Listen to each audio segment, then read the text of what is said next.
Here at Dukascopy TV, every now and then we like to take a look at asset classes, and in particular we ask viewers to vote on where they would like to invest in those asset classes.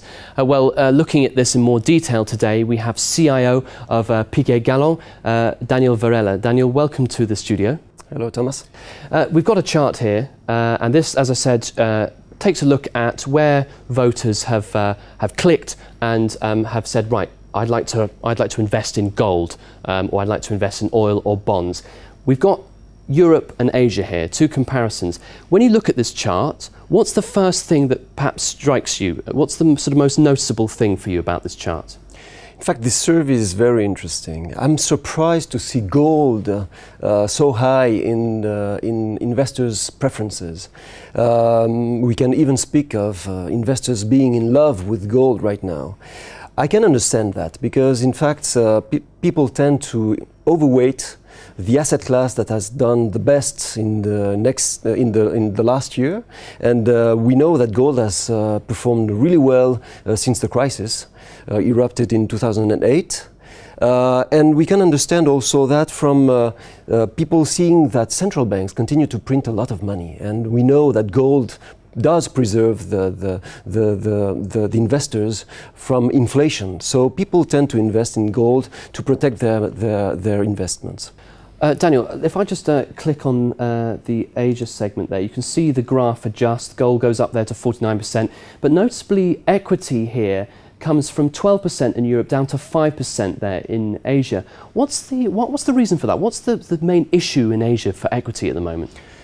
This is very interesting. We see that people in Asia are very pessimistic on equities.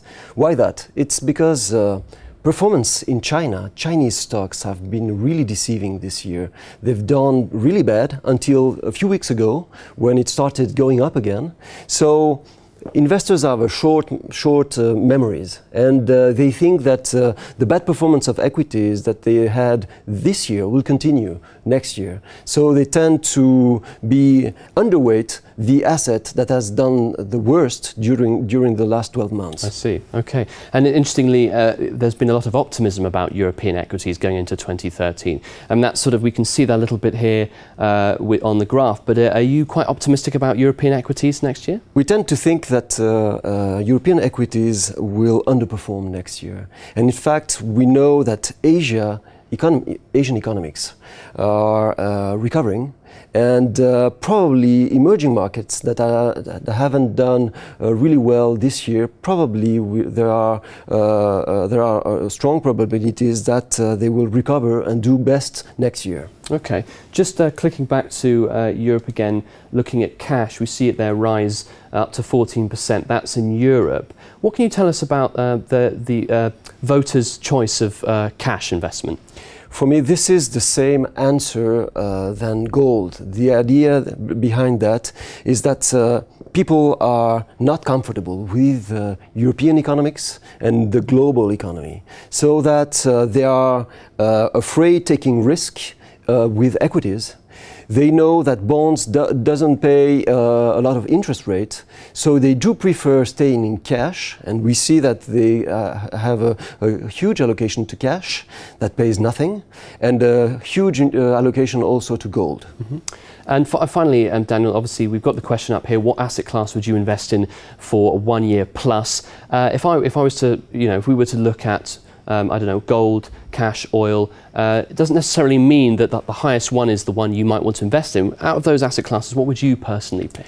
Well, in fact, I would say that I would be very conservative in terms of gold investments. When we see that kind of huge figure, huge optimism on one asset class, most of the time the consensus is wrong. 12 months ahead, probably this prediction will be bad, because there is so much optimism that markets will do their best to prove this consensus and this optimism wrong. So I would probably look to asset classes that are very low in terms of preferences amongst investors. And as bonds have done really good these last 10 years, probably we should look to equities for outperformance. You chose equity there, Daniel. Perhaps a wise choice. Quite a few people have chosen equity. We'll see what happens. Thank you for coming into the studio once again. Thank you, Thomas. That's all we've got time for at the moment here on Dukas Copy TV. Stay with us though throughout the day and of course throughout the rest of the week as we bring you further interviews and updates. But for now, from all of us here at Dukas Copy TV, goodbye.